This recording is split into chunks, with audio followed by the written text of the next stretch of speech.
Voilà les amis, donc en fait ici nous sommes sur Sparky. Alors donc c'est quoi cette distribution? On vient de vous le dire. Et donc on va vous montrer un petit peu d'abord le site web. Voilà, c'est Sparky Linux, n'est-ce pas? C'est bien sûr basé sur Debian. Alors on vous dit que la distribution est basée donc sur Debian Linux. Voilà, voilà. Qu'il y a une nouvelle version qui est sortie en août 2024. C'est celle tout simplement qu'on a donc euh, téléchargée. La dernière version était de 2024 en juillet, ouais, à peu près tout l'an. Vous avez le noyau, dernier noyau, 6.10 apparemment, et c'est assez sympa. Alors, quand vous allez sur Download, eh bien, en fait, vous avez deux versions de Sparky. Vous avez une stable, qui est recommandée pour ceux qui veulent, donc, en fait, une version très stabilisée de leur distribution Linux, et une semi-rolling, qui est basée sur la branche de test Debian. Alors, c'est la branche SID, c'est pas la testing, si vous préférez des paquets donc récents et un peu moins de stabilité. Je dirais que c'est l'équivalent de l'Ubuntu euh, qui est donc en fait mis à jour tous les 6 mois. Voilà, tout simplement. Parce que je crois que l'Ubuntu justement se base sur la version SID ou testing, je sais plus. Bon bref. Alors, donc à vous de choisir entre les deux. Nous, on a fait le petit cascadeur, on est tombé sur la semi-railing, voilà, et quand vous cliquez ici, par exemple, encore après, vous avez des versions, c'est pas ça que je voulais faire, anglais, voilà. Vous avez des versions différentes. Vous avez la LXQT, qui est très light, environnement Qt encore plus light que KDE. Vous avez la Mate, vous avez la XFCE et vous avez la KDE. Seb, il n'y a pas de GNOME? Eh ben non. Vous avez la Minimal GUI et la Minimal CLI. Et vous avez la Game Over, spéciale pour le jeu, la multimédia, spéciale pour le multimédia. Voilà, voilà. Alors, comment ça se passe si on veut GNOME? Je vous en parlerai tout à l'heure. Voilà, en ce qui concerne donc la Sparky et la possibilité donc de télécharger donc les différentes versions. Alors vous tombez pas tout à fait comme ça. Ça ici c'est en bas. Là il n'y a pas le dock. Bon, moi j'ai mis un dock, j'ai mis la barre des tâches en haut. C'est ma disposition à moi. Je l'ai un petit peu customisé. Voilà, voilà.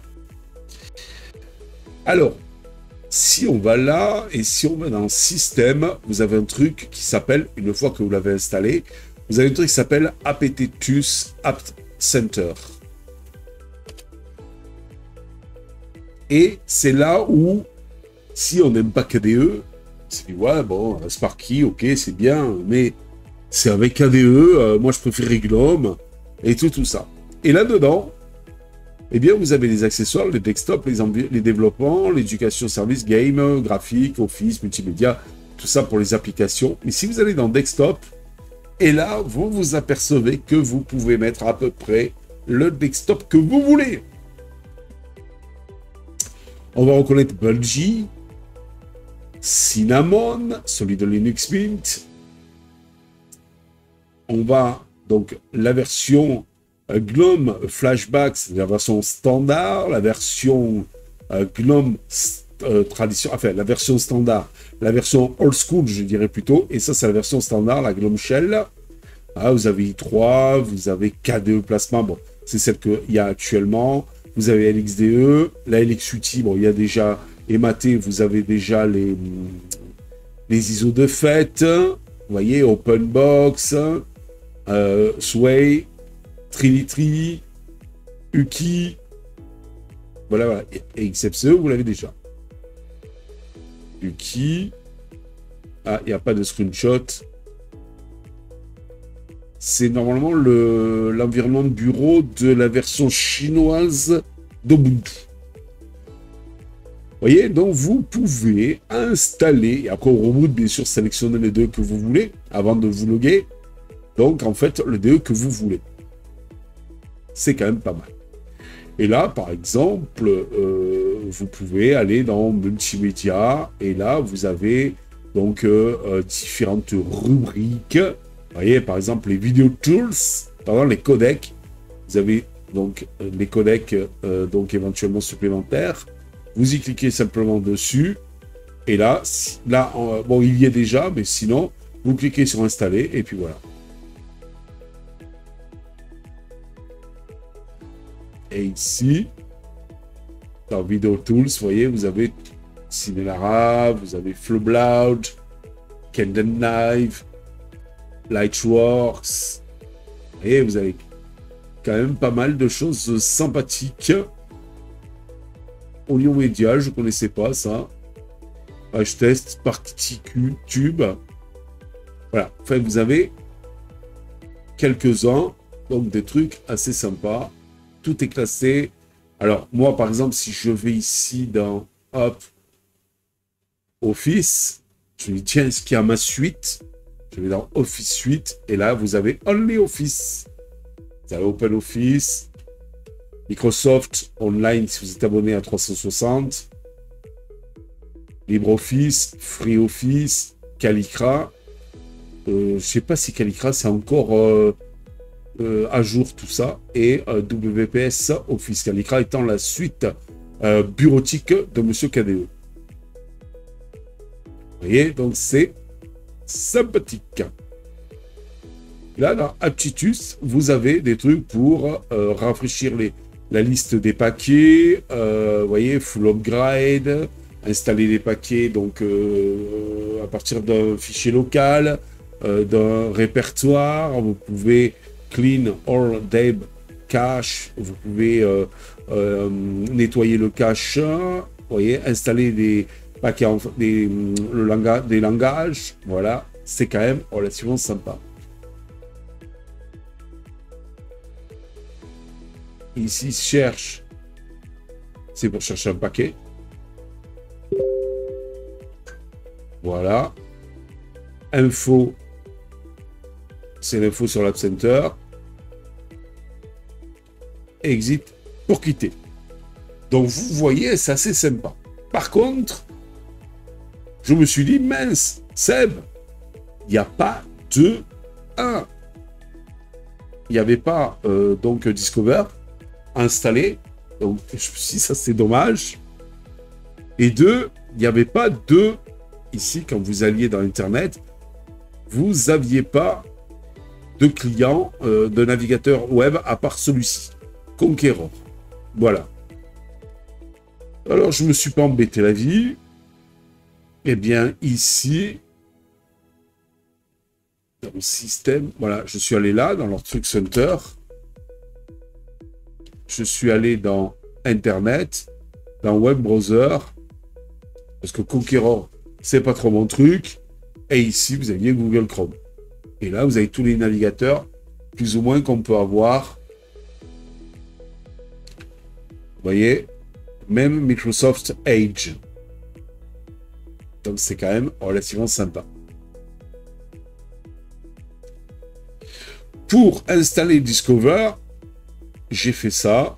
Je suis allé dans le terminal et j'ai tapé un sudo apt install plasma -du6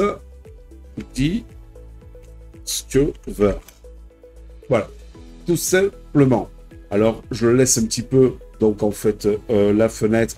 Je ne vais pas le faire parce que je l'ai déjà fait. Vous voyez, c'est simple à faire. Vous faites un sudo apt install et plasma-du6 discover. Et donc, en fait, vous pourrez installer ceci, qui est tout simplement, eh bien, le gestionnaire de paquets de Monsieur KDE. Pourquoi ils ne l'ont pas installé? J'en sais rien. Moi, je l'aime bien et je trouve qu'il est très fonctionnel. Il permet aussi de gérer les à jour, de gérer éventuellement les Flatpak si vous installez les Flatpak. C'est assez sympathique.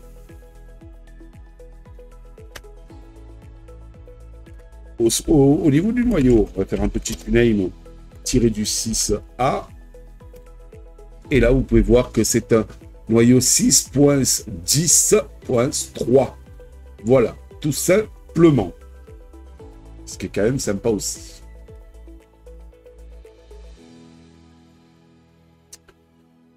Alors, on s'est demandé, est-ce que si j'installe un Flatpak, on donnera dans une prochaine vidéo la façon dont installer les Flatpaks, est-ce que si j'installe le Flatpak sur cette fameuse séduction, eh bien, ça prend le thème. Là, je suis sur le thème Brise d'origine de Monsieur KDE. J'ai pas utilisé le thème de chez Monsieur Séduction. Eh bien, j'en ai installé un. Le voilà, PTV. Ça va arriver. Et comme vous voyez, il prend le thème sans aucun problème. Thème sombre, puisque je suis en thème sombre. Si vous allez dans Discover, et là, on tape PITIVI, PTV. On voit que là, save, il n'est pas installé, puisque... Non, attendez, on voit qu'il existe dans sa version donc Deb, mais moi je l'ai installé en Flatpak pour voir s'il prenait bien le thème. Et vous voyez, là, il est bien installé, et quand je le lance, donc c'est bien un Flatpak, voilà, et quand je le lance, il prend bien le thème, et c'est bien un Flatpak qui vient directement du FlatHub. Donc ça, c'est quand même relativement sympa. Mais par contre, il s'est avéré qu'on a eu quelques... Par exemple, ici, ça, leur système, là, voilà. Comme vous avez pu le remarquer tout à l'heure, bah, il n'est pas tout à fait sombre. Il n'est même pas du tout sombre. Voilà, donc là, ce truc-là ne prend pas le thème. Un truc aussi, on ne sait pas pourquoi. Par exemple, on a une utilitaire, une web application, voilà, qui est découpée, voilà, de détourage. Vous voyez, supprime l'arrière-plan. Et si je fais choisir une photo, hop, là, c'est pas dans le thème. Voilà, vous voyez. Et pourtant, si je ferme là, si je prends le navigateur, ben là, il n'y a pas de souci. D'ailleurs, je vois pas pourquoi. Là. Voilà. Il n'y a pas de souci. Là, je suis dans le thème. Chercher l'erreur. On a voulu tester Wine. Et normalement, vous voyez, ici, on l'a installé photofiltre. Si je le prends par le link, c'est-à-dire le lien généré par l'installation, si je clique dessus, bon, je n'ai pas fait la bidouille pour avoir le thème qu'il faut bien, mais vous voyez, donc il fonctionne, mais il n'est ni en haut, ni ici.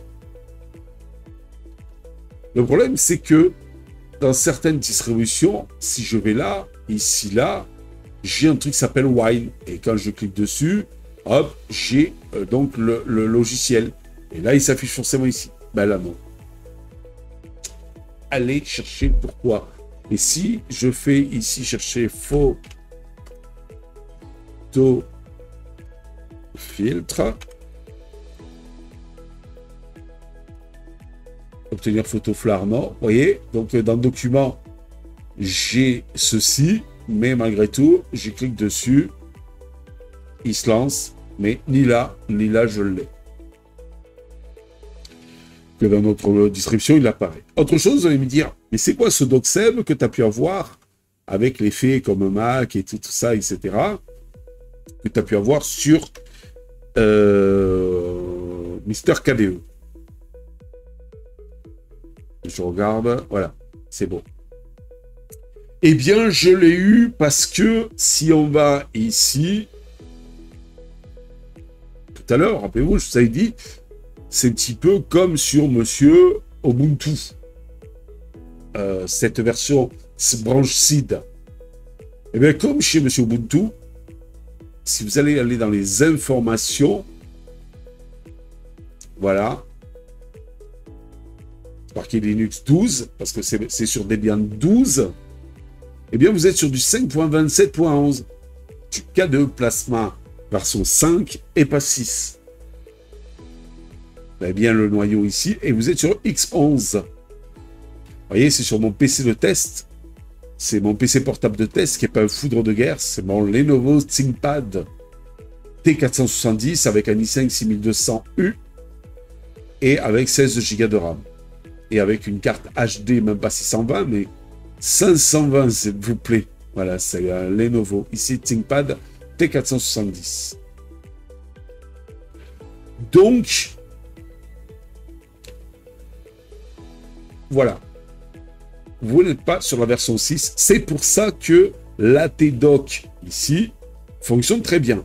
Sachant que sur la version 6, à mon grand regret, parce qu'apparemment, d'après ce que j'en ai entendu, j'en ai compris et j'en ai lu, l'ATDoc donc n'est plus maintenu. À mon très grand regret, si quelqu'un connaît, quelqu'un qui aurait repris le projet, qui aurait forqué l'ATDoc, ça serait sympa.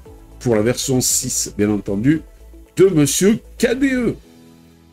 Mais là, moi, j'adorais ce doc. Il était très joli. Voilà. Et bien sûr, si vous prenez le Kubuntu, eh bien, vous aurez là la possibilité d'avoir la l'ATDoc et vous aurez la même version de KDE. Voilà. Alors, c'est peut-être un petit bug d'affichage aussi là que j'ai là derrière. Mais bon, bref. Ça se voit qu'il est dans ses limites. Là, il faudrait vraiment une mise à jour.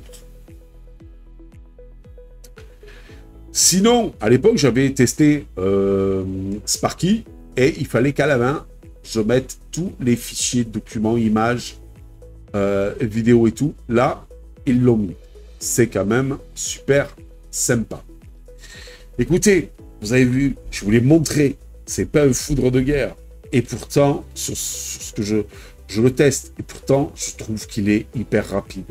Alors, j'ai pas mis tous les effets qu'on peut avoir sur Plasma et tout, mais malgré tout, je trouve qu'il est hyper rapide. C'est assez phénoménal. Alors, je vais vous montrer ici leur apparence. Et le thème Breeze Sparky, c'est ça. Moi, j'ai mis en brise sombre. Je le préfère. Voilà, c'est là où il y a le maximum de compatibilité avec les Flatpak et autres, et où il y aura le moins, donc en fait, d'incohérence dans le thème. Vous avez aussi la version Debian Breeze et vous avez Breeze Sombre, dont je préfère donc la version.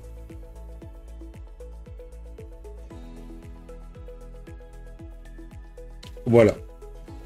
Alors en fait, Sparky, tu vois, on va dire, il n'y a rien d'exceptionnel. C'est du Debian, mais et avec KDE. Bah oui. Mais c'est clé en main, avec les codecs installés, avec tout un tas de choses installées, avec des utilitaires en plus, comme on a pu le voir. Et moi, je trouve ça très bien et très fun. Voilà. Après, à vous, en plus, vous avez le choix entre une version stable et une version semi-rolling, ce qui est quand même pas mal quand on utilise des DEB. Voilà, voilà. Vous, qu'est-ce que vous en pensez? Vous trouvez que c'est sympa, ce genre de distribution un petit peu clé en main, qui propose Debian, avec tous les codecs, avec tout ce qu'il faut pour utiliser sa distribution, sans trop se poser le souci, presque pas se poser le souci, parce qu'ils disent bien sur le site internet que Sparky Linux n'est pas fait pour le débutant. C'est pour quelqu'un qui a un petit peu de la bouteille sur Linux. Par exemple, vous voyez le Discover ici, bon, ben, faut se le taper à la main. Voilà. C'est pas d'office qu'on peut avoir, donc, le store. Et pourtant, ben, un Linux sans store, c'est presque pas un Linux. Ce qui est bizarre, parce que sur Endeavour OS aussi, le gestionnaire de paquets, qui est Pacman, ou Pamac, je me rappelle plus, Pacman, mais en vrai, comme je suis pas trop archi Linux, et bien en fait, il faut l'installer aussi, le gestionnaire de paquets. il n'est pas installé. Je comprends pas pourquoi. Parce qu'ils disent que malgré tout, c'est un truc fait pour les barbus. Et les barbus, ils installent directement, donc à la main. Voilà, par exemple, le de aller ici sur Discover. Et vous l'installez Wine. Eh ben, vous tapez Wine ici. Voilà. Et hop, vous cliquez. Bon, là, il est installé. Vous cliquez sur installer et ça fonctionne. Non. Ben, les barbus, les vrais de vrais, ils font sudo apt install wine. Voilà. En soi, pourquoi pas. Mais pour certains paquets, par exemple comme Discover, ben, si vous faites sudo apt install Discover,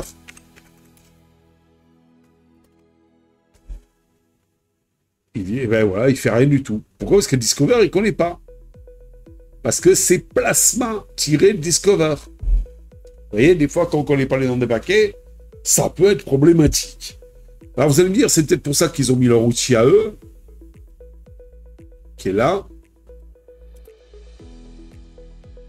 Vous allez dire, pourquoi tu ne le mets pas dans le doc? Il apparaît dans le doc. Ben voilà, je vais vous montrer aussi. Si je l'épingle au lanceur, je vais vous montrer après. Alors, vous allez dire, ouais, vous faites cherche. Et là, vous tapez wine.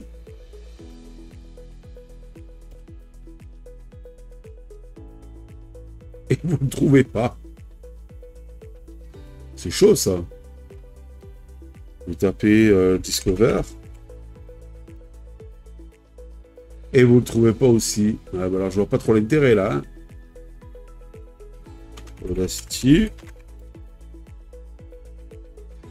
Ah ouais, c'est que ceux qui sont dans le logiciel, donc dans leur store à eux.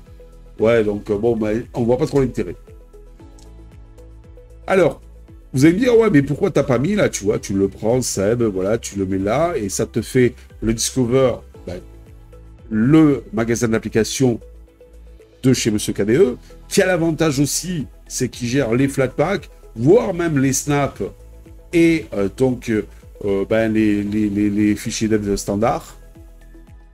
Mais là, vous voyez, si je clique dessus, voilà, le fichier ou le dossier YAD n'existe pas. Donc apparemment, ça ne fonctionne pas quand on le met dans le doc. Voilà, il y a quelques petits trucs comme ça. Sinon, dans l'ensemble, c'est une distribution qui est assez clé en main pour les amateurs de Debian. Et moi, je trouve que pour ceux qui veulent se lancer sur Debian et qui veulent donc être au plus près de la distribution par excellence des points Deb, des paquets Deb, c'est quand même Debian, qui en ont marre des snaps de chez Monsieur Ubuntu, qui veulent leur indépendance, ça peut être la distribution qu'il vous faut, qui est quand même livrée assez clé en main, où il faut faire quelques petites bidouilles au départ, mais rien, mais vraiment rien de bien trop méchant. Voilà. Allez, sur ce, j'espère que cette petite vidéo vous a plu. N'oubliez pas le pouce en l'air, n'oubliez pas de vous abonner. Tout ça, vous le savez, c'est pour nous encourager dans cette belle aventure multimédia avec vous, les amis. Allez, bye bye. Si vous avez aimé cette vidéo, abonnez-vous, mettez un pouce en l'air et partagez cette vidéo. Merci, cela fait toujours plaisir.